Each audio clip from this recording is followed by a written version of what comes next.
Good morning, Wright State University, and welcome to the Wright Morning Show on WWSU. Start your day the right way with us.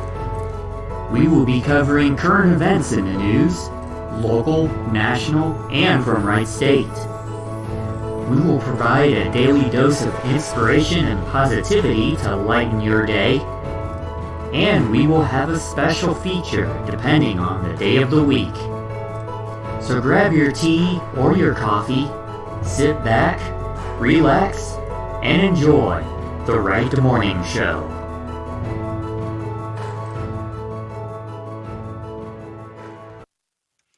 Good morning, everybody. Welcome to the Wright Morning Show on WWSU 106.9 FM, the return of the Wright Morning Show, that is. We are only doing 1 hour shows this semester, but we will be on every weekday from 9 a.m. to 10 a.m. on WWSU 106.9 FM. So be sure to make us a part of your morning as we give you the latest headlines and the latest news. And we're also going to bring you some motivational topics and some other stuff depending on the day of the week. With us this morning is Leffick Chipmunk. How are you doing this morning? I'm doing fine. I am so glad that the show is back. I'm glad that WWSU is back on the air. Yeah, from that student union fire. Say what? From that student union fire, yeah. Yeah, I'm just so glad that everything is back. I am too. All right. Well, with that being said, we shall get started with your current events. So, the city of Dayton is restarting the mask mandate, according to the Dayton Daily News. The city of Dayton has again started a mask mandate for public indoor spaces after city commissioners unanimously voted in favor of the measure. Dayton City Commissioners approved the measure last night after a hearing and after months of hospitalizations increasing and local hospitals standing up to new COVID-19 units. Dayton and Montgomery County have pleaded with local governments to enact mask requirements because a new state law does not allow the Public Health Department to create a mask mandate. Under the provisions of Senate Bill 22 passed earlier this year, the legislator can now also immediately remove mask orders done through the Ohio Department of Health. Mayor Nan Whaley said masks could be uncomfortable and make conversations hard, but she described this move as a necessary step to keep everyone safe. You can read more at DaytonDailyNews.com. From WHIO Radio, Yellow Springs Planning Commission approves plans for Dave Chappelle's Comedy Club. This is exciting news. Construction will soon start on the Dave Chappelle Yellow Springs Comedy Club after the Village Planning Commission unanimously approved the plans during a meeting on Tuesday. According to the plans presented by architect Max Crome of Crome Architecture, the previous site of the Miami Township Firehouse will be transformed into a restaurant called Firehouse Eatery, and the attached comedy club will be called Live from Yellow Springs. Plans indicate that the restaurant would be open every day until 10 p.m. and the comedy club would have shows scheduled 4 days a week between 6 p.m. and 2 a.m. Chappelle spoke at the meeting on Tuesday and said he wants the project to help local talent. I'm not just trying to make a club, I'm trying to make a way. I'm trying to make a venue for our talents to be showcased as well as my friends' talents so we could shine and be all the great things we can be in this world, Chappelle said. You can read more at WHIO.com. From WDTN, I-75 North at Main Street in Dayton reopens after a crash. I-75 North at Main Street in Dayton has reopened on Wednesday morning. The highway was shut down for over an hour due to a crash around 6 a.m., according to two news crews. The Dayton Police Department was rerouting traffic. There is unfortunately no additional information about the crash, but you can keep an eye on WDTN.com for the latest. Dayton Daily News says that new details emerge on Oregon District restaurant owners' Centerville plans. You can read that at DaytonDailyNews.com. Kiss is to play at the Nutter Center next month, according to Dayton.com. There's something for you, laughing chipmunk. So, the Kiss End of the Road World Tour, previously slated for September 2nd at Wright State University's Nutter Center, has been rescheduled to Sunday, October 17th at 7:30 p.m. All previously purchased tickets will be honored for the new date. More information will be emailed to ticket holders directly. The concert was postponed due to Paul Stanley's tweet announcing Gene Simmons had tested positive for COVID-19 and experiencing mild symptoms. For more information, you can visit the Nutter Center's website. I want to go to that, but I can't afford it. It's way too expensive. Yeah, I bet. I hear tickets are really pricey for that. Well, yeah, Kiss has been around for how many years? It's like huge. Yeah. From WDTN, Gem City Market impact and improvements 4 months after opening. So, 4 months ago on the Wright Morning Show, we talked about the opening of Gem City Market. So now here's an update about how things are going according to WDTN. After opening in May, Gem City Market is serving numerous community members in an area previously considered a food desert. Now that the co-op grocery store is settling into the West Dayton community, shoppers and staff are discussing the store's progress. Before, if people wanted healthy, nutritious food, they either had to go a long way out of the community or they had to go to a kind of convenience-type shop that either marked up the fresh foods or made them completely unavailable, said Jamie Ryan, program manager for Expressions of Life and member owner at the market. She said the location is also giving Dayton residents more personal time since they don't have to travel outside the city for groceries. It's also helping foster positive interactions. Before, if they're all going different places, they're not going to see each other, but this is building community because you see your neighbor in the grocery store. Hey, how are you doing? How's your aunt? How's your cousin, you know? So it's building community in other ways than just healthy food, Ryan said. However, manager of the store, Leah Bahan Harris, said the market faces challenges that some larger stores do not. Some of those are reflecting in operational costs. We have all kinds of back-end expenses that we're solely responsible for as a small store. Bigger stores have crews off-site that do a lot of the work for them, and we have the hands of people right here at the market that do all of the things from the marketing to making the signs to cleaning the bathrooms to taking out the trash. She said the store also employs a handful of full-time workers whom they commit to paying a fair wage. But even with those expenses, she said pricing at the store is still competitive. And Ryan said if there's something the store doesn't currently carry, but that shoppers would like to see, they're really starting to reach out to the members and the shoppers as to what they would like to see. So there's a big push. I filled out at least 2 surveys of the products that I want to see, which is huge. To learn more about Gem City Market or to donate or become a member owner, there is a link that you can click. GemCityMarket.com is the website. From Dayton Daily News, new contraceptive clinic at Wright is providing improved access to care, so be sure to check that out. WHIO says a man from Dayton was indicted and accused of punching a woman holding a baby. A 34-year-old Dayton man was indicted on multiple charges after police said he punched his wife while she was feeding a baby, causing her to drop the baby. Hakeem Kafumba was indicted on felonious assault, domestic violence, and endangering children charges on Wednesday. Police responded to the 1600 block of West 2nd Street on September 5th during the incident. You can read more about this at WHIO.com. From Spectrum News 1, masks are now required indoors in Dayton after City Commission vote.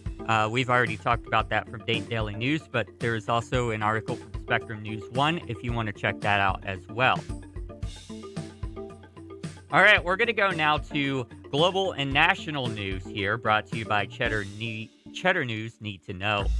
For the first time ever, an entity other than a global superpower has launched humans into orbit. The SpaceX Inspiration 4 mission blasted off from Cape Canaveral, carrying 4 civilians on board for a 3-day trip around the Earth.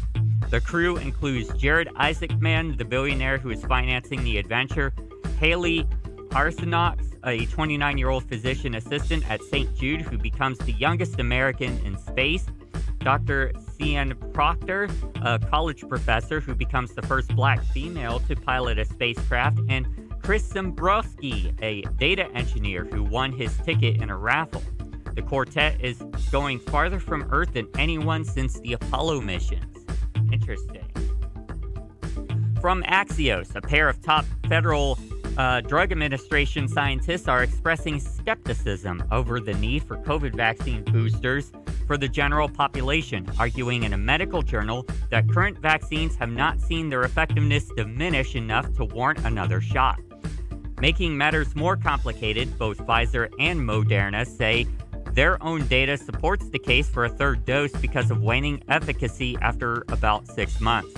A separate study out of Israel bolsters that argument, showing that Israelis who got the 3 doses of Pfizer were much more protected against severe cases than those who got just the 2. The White House is still planning to roll out a booster campaign for the general population starting next week, pending approval from the CDC and the FDA. From NPR, the Biden administration is standing by General Mark Milley, the chairman of the Joint Chiefs, amid a report that Milley circumvented the military chain of command during the waning days of the Trump presidency by telling his counterpart in China that he would give them a heads up if Trump ordered a nuclear strike on the country. The explosive detail comes by way of a yet-to-be-released Bob Woodward book. Milley has confirmed that he spoke to a top Chinese general in October before the election and January just after the Capitol riot, but said those conversations were well within the duties of his office.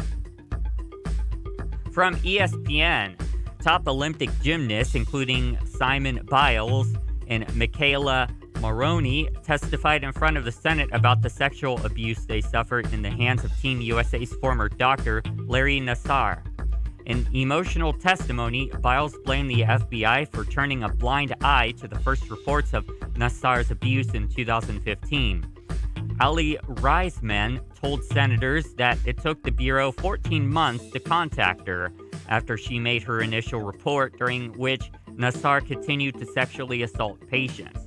FBI Director Christopher Wright apologized to the gymnast for the Bureau's failure to stop this quote-unquote monster. From the Wall Street Journal, Democratic lawmakers are calling on Facebook to abandon its plans for an Instagram for kids, following the Wall Street Journal report that the social media giant is aware that the current version of Instagram is leading to increased suicide risk in teenage girls. The demand comes on the heels of another journal exposed, citing internal documents that show a 2018 tweak to Facebook's newsfeed algorithm meant to improve users' well-being, which backfired and ended up making people more prone to outrage, and that Mark Zuckerberg has resisted proposals to fix it. From The Verge, you can be rid of at least one of the passwords bouncing around in your brain. Microsoft is rolling out password-free authentication for all users after testing the feature for corporate accounts. That means all 1 billion Microsoft account holders can turn off their passwords and replace it with a different form of authentication so long as they have the Microsoft Authenticator app installed on their phone. Google and Apple are also working on ways to replace the dreaded password. From Cheddar, Amazon says it will hire 125,000 new permanent positions at its fulfillment centers with an average starting pay of $18 an hour when signing bonuses are factored in. The hiring spree comes in addition to another 40,000 corporate positions Amazon said it's looking to fill earlier this month, and brings the company's pandemic-era hiring to nearly 500,000 people.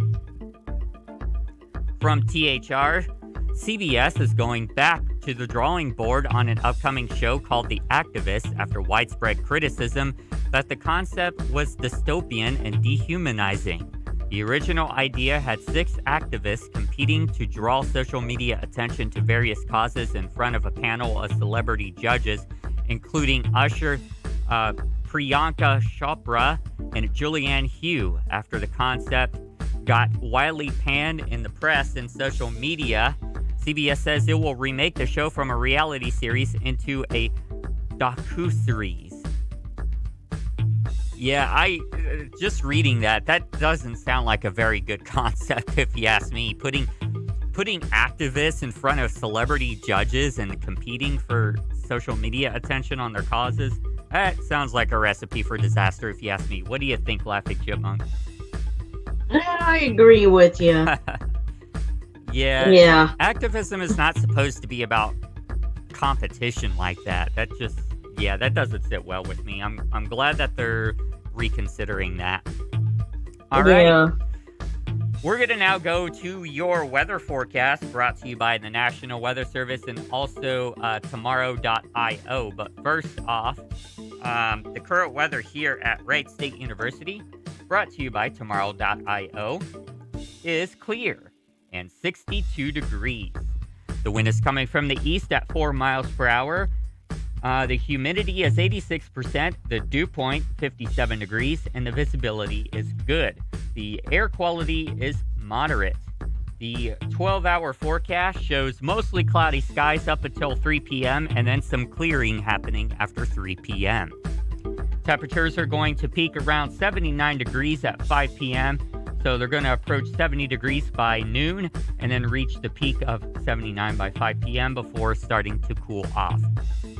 Here's your forecast brought to you by the National Weather Service at Wright-Patterson Air Force Base. The weather for today will be mostly sunny with a high of 82 degrees. Tonight, mostly clear with a low around 60. Friday, mostly sunny with a slight chance of thunderstorms in the afternoon. High in the mid-80s. It's going to start warming up again.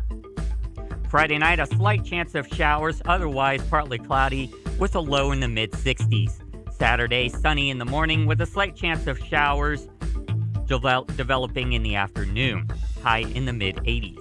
Saturday night, mostly clear, low in the lower 60s. Sunday, sunny, high in the mid-60s. Sunday night, mostly clear, low in the mid-60s. And finally, Monday, mostly sunny with a chance of showers developing in the afternoon with a high in the upper 80s.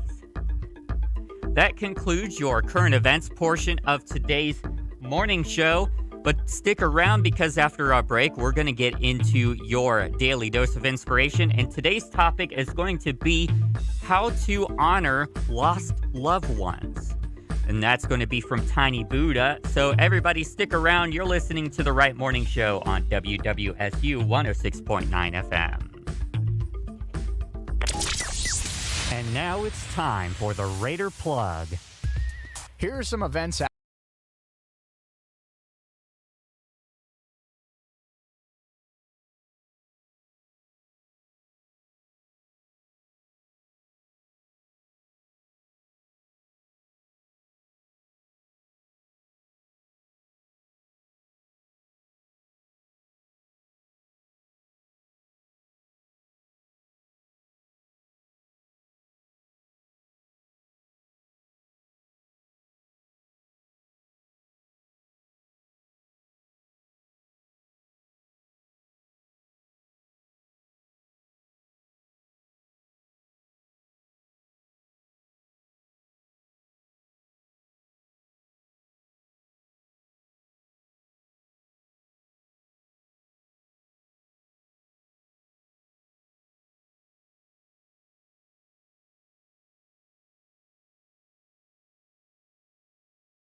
And we're back to the Right Morning Show on WWSU 106.9 FM.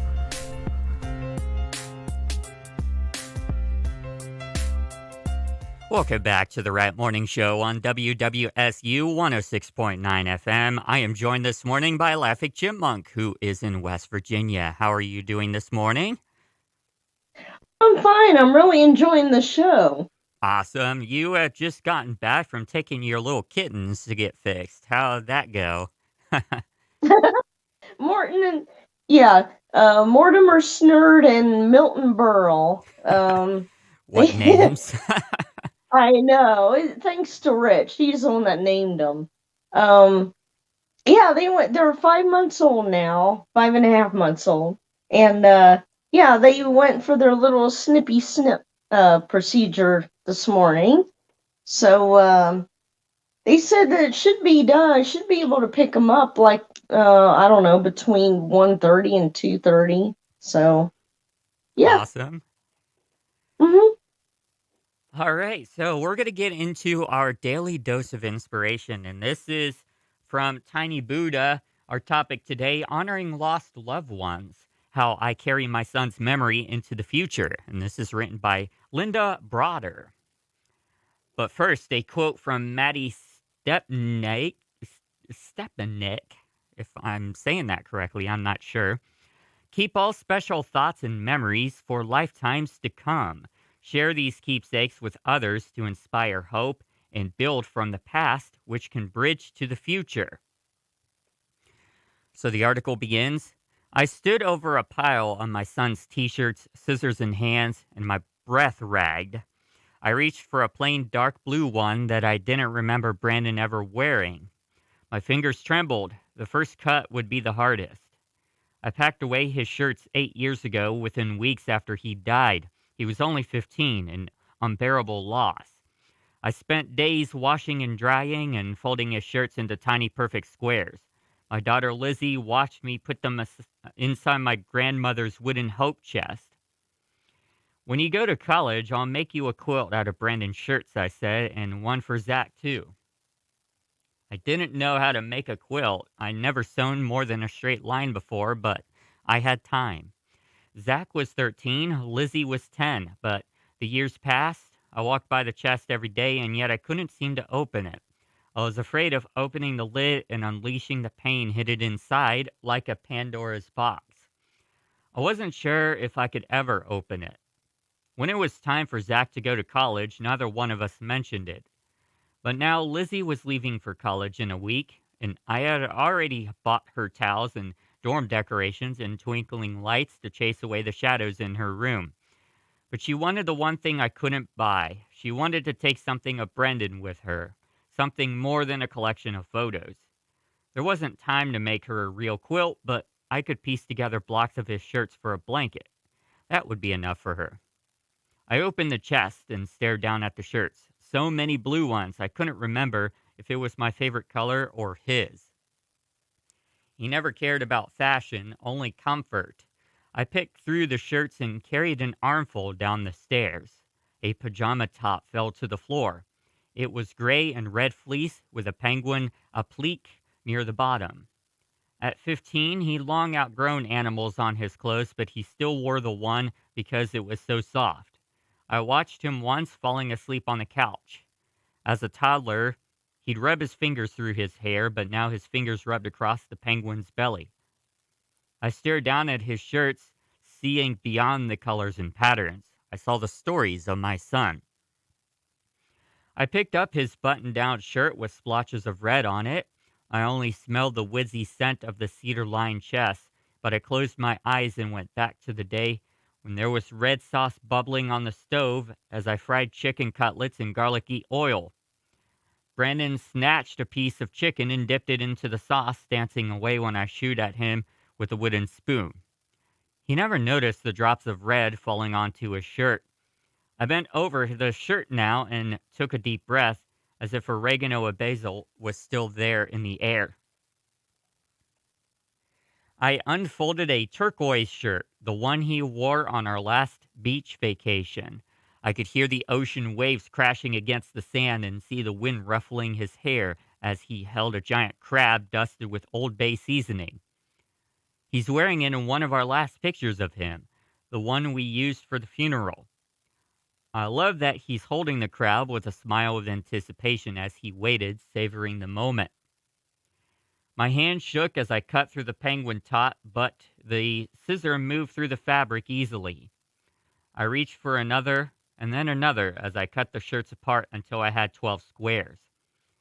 I saved every scrap, even the skinny ones that curled.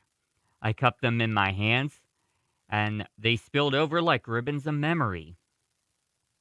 My daughter walked into the room, and I shrugged through the tears. I'm not sure if I can do this.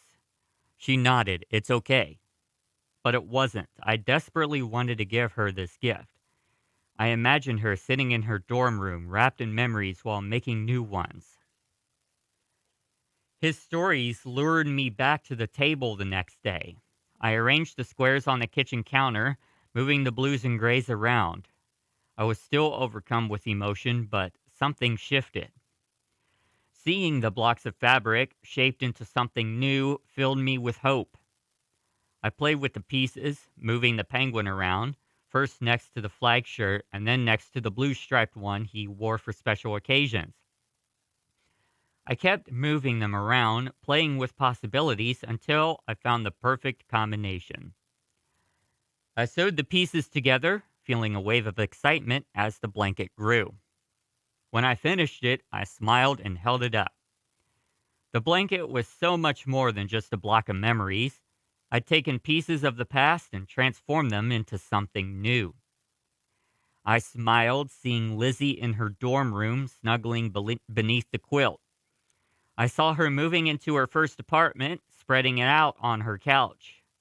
I pictured her, years from now, as she rocked her baby girl, the quilt wrapped around the two of them, their fingers tracing the outline of the penguin. I love looking through old pictures, but something special happens when we play with the memories of our lost loved ones. It doesn't have to be a quilt. Perhaps a collage of photos arranged in different ways, or a playlist of songs that spark a memory. Maybe a collection of recipes filled with their favorite foods, or a tablecloth where everyone writes down a story of a loved one that makes them smile. When we create something new, we build a bridge of love that forever connects us to a loved one. Zach wants his own quilt now. He wants something different than Lizzie's, one that has both his and Brandon's shirts joined together. A quilt for brothers. And I'm excited to start it. I'll make one for me and my husband as well. Tomorrow, I will open the chest filled with memories. I will cut the t-shirts into pieces and pin them together. I will stitch my son into the present so we can carry him into the future. And that was written by Linda Broder. What do you think, Laughing Chipmunk? I'm trying to get used to this mute thing here. Yeah, Laughing Chipmunk is on Discord, by the way. Those of you who are listening, if you want to be a part of the radio show, you can join WWSU's Discord server. Just go to our website, wwsu1069.org, and click the Join Discord button. And you can join us on the air. All right, so, yeah, what do you think?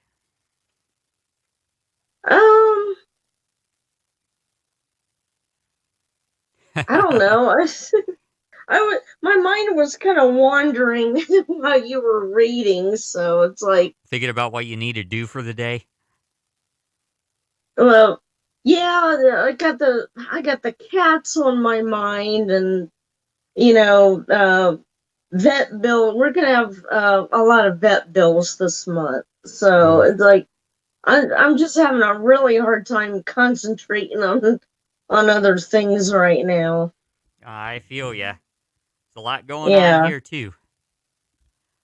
So, yeah, the gist of the story is basically that Linda lost a child who was 15 years old, lost a teenager, passed away, and had a memories of him in the form of a bunch of T-shirts in a chest. And after a long while, she finally got the courage to open the chest with all of the T-shirts and then cut up pieces of the T-shirts to stitch them together into a quilt or into a blanket. We got Baj Boss here joining us. Baj, I'm going to invite you if you want to hop on to the morning show here, if you want to join us for our discussion. So feel free to, if you would like. So, Yeah, so what she did was she took the pieces of the shirt together, made some quilts for her uh, children to remember the lost child. So I kind of Mhm. got to thinking about this and how I especially like the last line. I will stitch my son into the present so we could carry him into the future. And I kind of thought, honoring your loved ones, there's a whole bunch of different ways we can honor our lost loved ones. And, this is just True. one of the ways that we could do. So I kind of got to thinking about your parents, aka my grandmother and grandfather, who both had passed away. Yeah. And like, so my thinking is like, so she took pieces of a T-shirt of her son and put them together into a quilt. So my thinking is, Mhm. if you could do something to connect you with your parents again, what would you do? What items would you grab uh, and turn into something? Um, well, what I was thinking, I have a lot of your grandma and grandpa's old towels, Hmm. bath towels, dish towels, stuff like that. And I was going to cut pieces from them. I mean, that I won't have enough to make a quilt or nothing, but I was gonna just, cut out the best looking pieces and make something or other. I don't know what yet, but you know, uh, I'll get an idea sometime. you know, Yeah. but I just don't want to throw the towels away because they're worn. It's like I just want to, cut out the parts that are not worn. And just because a lot of them have like a design, or flowers or some kind of pattern on them. So it's like, you know, one of these days I'll figure out what to do with them, but I'm not throwing them out. Yeah. Those are definitely not something that you want to throw out, especially if they're memories, like if she had them for a long time or if they had some sort of meaning to her. Yeah, I got a whole bunch of other stuff of your grandma and grandpa, and that I can't part with that, any of that. I have it all. I'm keeping it all. Yeah. Grandma also had a lot of recipes too, didn't she? Yeah, but I I can't find her recipe box. I don't know if that even got packed or anything. I can't find it. Oh, So that sucks. yeah. 'Cause she had a lot of good recipes in there. She had recipes for things like chiffon pie and casseroles and salads and a whole bunch of stuff in there. Oh yeah, yeah. That's another way to honor your lost loved ones. Don't yeah, keep their recipe box because there's a whole lot of generational foods in there that you can pass on and start making for yourself as well, and then pass on to your kids, and then continue down the line. Well, I still make your grandma's tuna noodle casserole and her tuna salad. I know those recipes by heart. Yeah, So I and I make them exactly like she does. I make I don't make it exactly like she does, but I make her chiffon pies as well.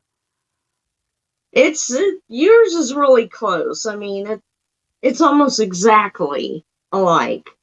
Yeah, the difference is I tend to put I don't remember grandma being big on throwing actual fruit into the pie. Whereas I'll chop up and actually put fruit in them. Right. Yeah. I don't know, to me it She gives pro- it gives more flavor when you do that. she would probably like your pies better than her own If she if wasn't she could diabetic, taste them. unfortunately. Yeah, I know. That really sucks. Oh God. It's like she can hardly have anything. Yeah, the same was for grandpa because grandpa had some heart disease and kidney failure as well. Yeah, kidney problems, heart problems. Yeah, he was on a really strict diet too. So, yeah, Grandpa. So, for context, my grandma passed away late December of last year. She passed away from COVID, unfortunately. And then And kidney failure. I didn't catch that. You got cut off there. What was that? Uh, it was mostly the kidney failure that because her kidneys were starting to fail before she even got the COVID, Oh, and the COVID just made things worse. I thought it was a urinary tract infection, or was that? No, her kidneys, no, her kidneys were starting to go, Hmm. just starting to go, and yeah, she had all kinds of stuff going on with the that part of her, and um, yeah, And then my grandpa passed away. What was that? Was a long time ago. Was it? What was it? 2007. yeah, 2007 He in also May. passed away from Yeah. kidney failure too. We originally thought it was a heart attack, but it ended up being kidney failure instead. Um, but yeah, he had a really strict diet because he had both heart issues and kidney issues, and the two diets did not get along with each other. Yeah, yeah. Like, he could have things that were good for his heart, but then it would be bad for his kidneys, and vice versa. So there was hardly anything that the poor man could eat, you Yeah, know. And by the time he passed away, he was, he'd gotten so skinny and so frail, and it was just, I'm just glad that, both my mom and dad doesn't have to, suffer with any kind of health problems and stuff like that. I'm glad that's over, yeah. really. So yeah, to sum up our moment of inspiration for the morning, there's a whole lot of different ways you can honor your lost loved ones. Especially if you had recently lost somebody and are overcome with grief and things like that. If you have if you still have their belongings and things like that, I mean, if it works better for you to get rid of them, go ahead and donate them. But otherwise, like, make them into something. You can make them into something really cool or really, inspiring to connect you with them again. Just like Linda Broader did with the t shirts of her son. Chop, Hmm. cut them up and put them into a quilt or a blanket and gave it to her other children. So that was pretty cool. All right, we are going to take our next break on the Right Morning Show. And when we come back, it is Thoughtful Thursday. And today's Thoughtful Thursday topic is the theory on where our consciousness might have come from and where consciousness have derived from. So this should be pretty interesting. You're listening to the Right Morning Show on WWSU 106.9 FM. Don't go anywhere. And now, your Wright State weather forecast.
And we're back to the Wright Morning Show on WWSU 106.9 FM.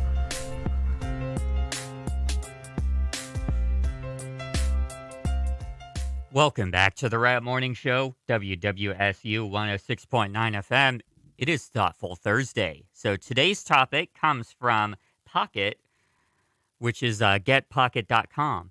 This theory explains how consciousness evolved, and this is from Michael Graziano. Excuse me. Ever since Charles Darwin published On the Origin of Species in 1859, evolution has been the grand unifying theory of biology. Yet one of our most important biological traits, consciousness, is rarely studied in the context of evolution. Theories of consciousness come from religion, from philosophy, from cognitive science, but not so much from evolutionary biology. Maybe that's why so few theories have been able to tackle basic questions such as what is the adaptive value of consciousness? When did it evolve? And what animals have it? The attention schema theory, or AST, developed over the past 5 years, may be able to answer those questions. The theory suggests that consciousness arises as a solution to one of the most fundamental problems facing any nervous system. Too much information constantly flows in to be fully processed. The brain evolved increasingly sophisticated mechanisms for deeply processing a few select signals at the expense of others. And in the AST, consciousness is the ultimate result of that evolutionary sequence. If the theory is right, and that has yet to be determined, then consciousness evolved gradually over the past 500 million years and is present in a range of vertebrate species. Even before the evolution of a central brain, nervous systems took advantage of a simple computing trick: competition. Neurons act like candidates in an election, each one shouting and trying to suppress its fellows. At any moment, only a few neurons win that intense competition, their signals rising up above the noise and impacting the animal's behavior. This process is called selective signal enhancement, and without it, a nervous system can do almost nothing. We can make a good guess when selective signal enhancement first evolved by comparing different species of animals, a common method in evolutionary biology. The hydra, a small relative of jellyfish, arguably has the simplest nervous system known, a nerve net. If you poke the hydra anywhere, it gives a generalized response. It shows no evidence of selectively processing some pokes while strategically ignoring others. The split between the ancestors of hydras and other animals, according to genetic analysis, may have been as early as 700 million years ago. Selective signal enhancement probably evolved after that. The arthropod eye, on the other hand, has one of the best studied examples of selective signal enhancement.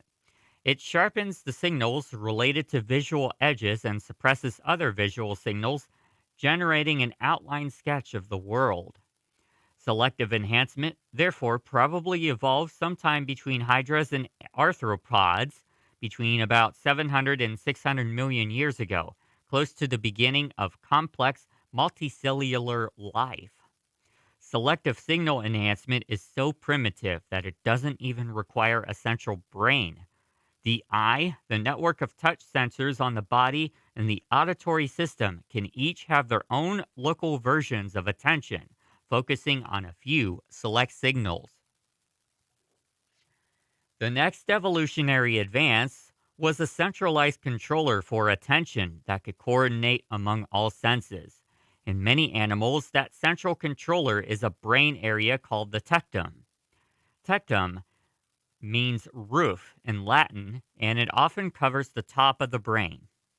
It coordinates something called overt attention, aiming the satellite dishes of the eyes, ears, and nose towards anything important. All vertebrates, fish, reptiles, birds, and mammals, have a tectum. Even lampreys have one, and they appeared so early in evolution that they don't even have a lower jaw. But as far as anyone knows, the tectum is absent from all invertebrates. The fact that vertebrates have it and invertebrates do not allows us to bracket to bracket its evolution. According to fossil and genetic evidence, vertebrates evolved about 520 million years ago. And the tectum and the central control of attention probably evolved around then during the so-called Cambrian explosion, when vertebrates were tiny wriggling creatures competing with a vast range of invertebrates in the sea. The tectum is a beautiful piece of engineering. To control the head and the eyes efficiently, it constructs something called an internal model, a feature well known to engineers. An internal model is a simulation that keeps track of whatever is being controlled and allows for predictions and planning. The tectum's internal model is a set of information encoded in the complex pattern of activity of the neurons.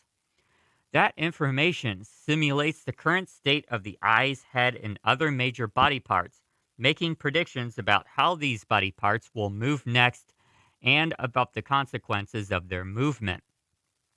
For example, if you move your eyes to the right, the visual world will shift across your retinas to the left in a predictable way. The tectum compares the predicted visual signals to the actual visual input to make sure that your movements are going as planned.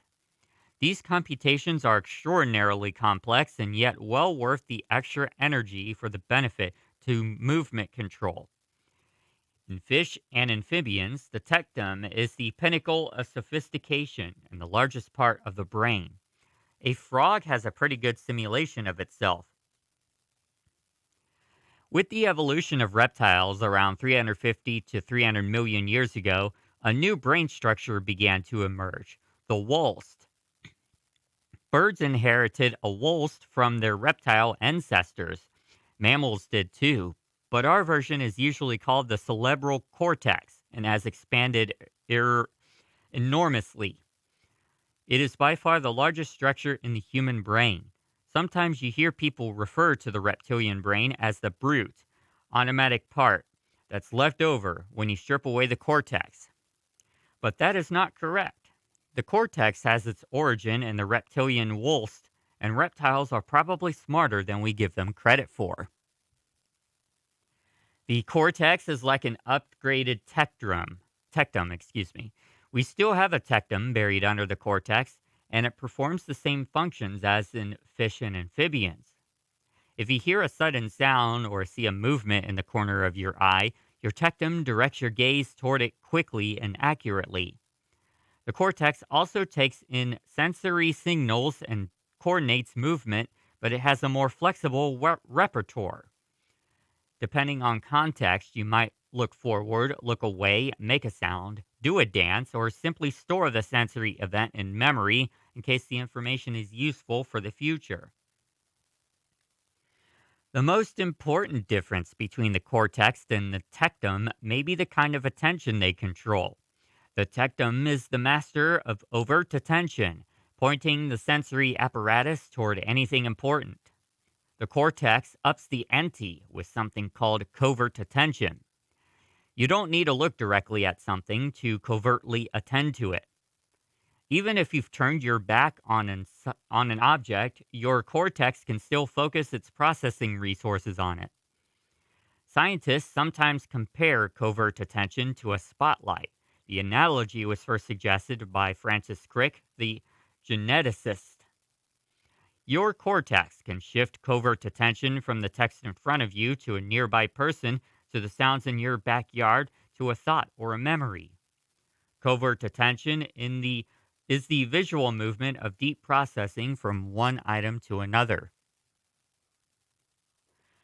The cortex needs to control that virtual movement, and therefore, like any efficient controller, it needs an internal model.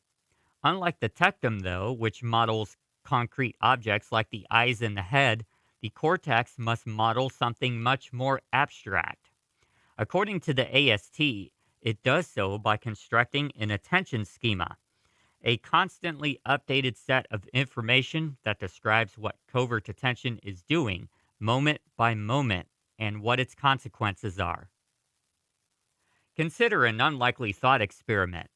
If you could somehow attach an external speech mechanism to a crocodile, and the speech mechanism had access to the information in that attention schema in the crocodile's wulst, that technology assisted crocodile might report, "I've got something intangible inside me. It's not an eyeball or a head or an arm. It exists without substance. It's my mental possession of things. It moves around from one set of items to another. When that mysterious process in me gasps hold of something, it allows me to understand, to remember, and to respond." The crocodile would be wrong, of course. Covert attention is not intangible. It has, it has a physical basis. But that physical basis lies in the microscopic details of neurons, synapses, and signals. The brain has no need to know these details.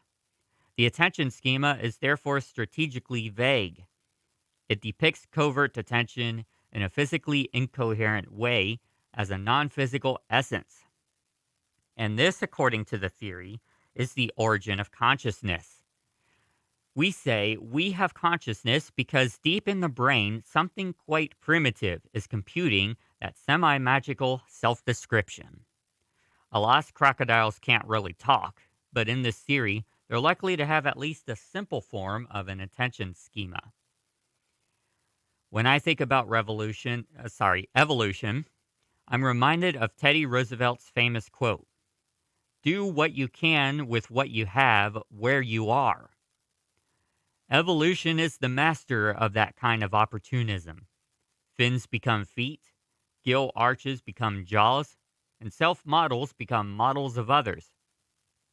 In the AST, the attention schema first evolved as a model of one's own covert attention.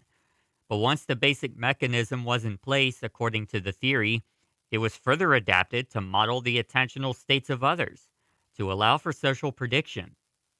Not only could the brain attribute consciousness to itself, it began to attribute consciousness to others. When psychologists study social cognition, they often focus on something called theory of mind, the ability to understand the possible contents of someone else's mind. Some of the more complex examples are limited to humans and apes, but experiments show that a dog can look at another dog and figure out, is he aware of me? Crows also show an impressive theory of mind. If they hide food when another bird is watching, they'll wait for the other bird's absence and then hide the same piece of food again, as if able to compute that the other bird is aware of one hiding space but unaware of the other. If a basic ability to attribute awareness to others is present in mammals and in birds, then it may have an origin in their common ancestor, the reptiles. In the AST's evolutionary story, social cognition begins to ramp up shortly after the reptilian wulst evolved. Crocodiles may not be the most socially complex creatures on Earth, but they live in large communities, care for their young, and can make loyal, if somewhat dangerous, pets. Just look at there's a pause in the article for a moment. There is a Florida Man article, I believe, of a guy who has a pet crocodile and walked the crocodile through the store and even had people pet him, which I thought was pretty cool. Okay. Yeah, I thought it was pretty interesting. But yeah, I saw that on the news and it was pretty interesting. But continuing the article, if AST is correct, 300 million years of reptilian, avian, and mammalian evolution have allowed the self-model and the social model to evolve in tandem, each influencing the other. We understand other people by projecting ourselves onto them, but we also understand ourselves by considering the way other people might see us.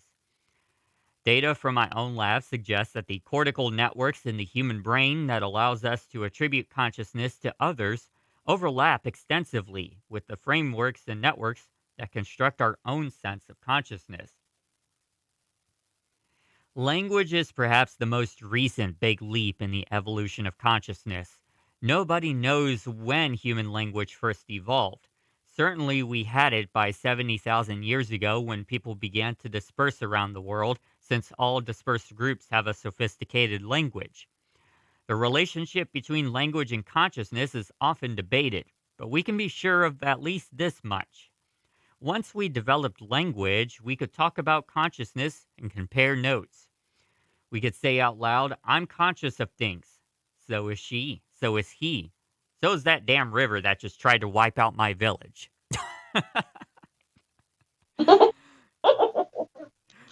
Maybe partly because of language and culture, humans have a half-triggered tendency to attribute consciousness to everything around us. We attribute consciousness to characters in a story, puppets and dolls, storms, rivers, empty spaces, ghosts, and gods. Justin Barrett called it the Hyperactive Agency Detection Device, or HADD. One speculation is that it's better to be safe than sorry. If the wind rustles the grass and you misinterpret it as a lion, no harm done. But if you fail to detect an actual lion, you're taken out of the gene pool. To me, however, the HADD goes way beyond detecting predators. It's a consequence of our hypersocial nature. Evolution turned up the amplitude on our tendency to model others, and now we're supremely attuned to each other's mind states. It gives us our adaptive edge. The inevitable side effect is the detection of false positives, or ghosts. And so the evolutionary story brings us up to date to human consciousness, something we ascribe to ourselves, to others, and to a rich spirit world of ghosts and gods in the empty spaces around us. The AST covers a lot of ground, from simple nervous systems to simulations of self and others. It provides a general framework for understanding consciousness, its many adaptive uses, and its gradual and continuing evolution. And that was written by Michael Graziano from GetPocket.com. What do you think, Laffy Chimmuck, real quick before we have to wrap up our show? Interesting. Yeah, some parts of it kind of like fried my brain a little bit, but yeah. It's kind of interesting to think how our consciousness evolved, especially since we haven't really studied that very well from an evolutionary perspective. And we don't really think about our consciousness all that much. Our consciousness is subconscious a lot of the time. Right, yeah. So it's like we don't even really pay attention to the fact that we have a consciousness, or where it came from, or what it's doing, or anything like that. Yeah, it's not like we think about that 24/7. Yeah. You know? So on that note, I want you all to be conscious of the Wright Morning Show. We are going to be back every weekday morning from 9 a.m. to 10 a.m. on WWSU Radio. I thank you for tuning in to today's episode of the Wright Morning Show. Tomorrow is Freaky Friday, so we're going to be doing some weird news stories and things like that tomorrow. That'll be fun. So stick around for that. Also, starting next week, there's going to be a new program on WWSU Radio that's going to take place right after the morning show, called Democracy Now!, which is a podcast by Amy Goodman, and I believe she has a co-host as well. And they're going to be covering a lot of interviews and things in the news that big news corporations like CNN and Fox News and MSNBC and all of them don't really touch on all that much. It's a 1-hour podcast, and it's going to be every weekday morning right after the morning show from 10 a.m. to 11 a.m. on WWSU Radio. So be sure to tune into that. I believe that'll be starting next week. So with that being said, everybody, thank you for tuning in to today's edition of the Wright Morning Show. We will see you again tomorrow, 9 a.m. to 10 a.m. Have a great day.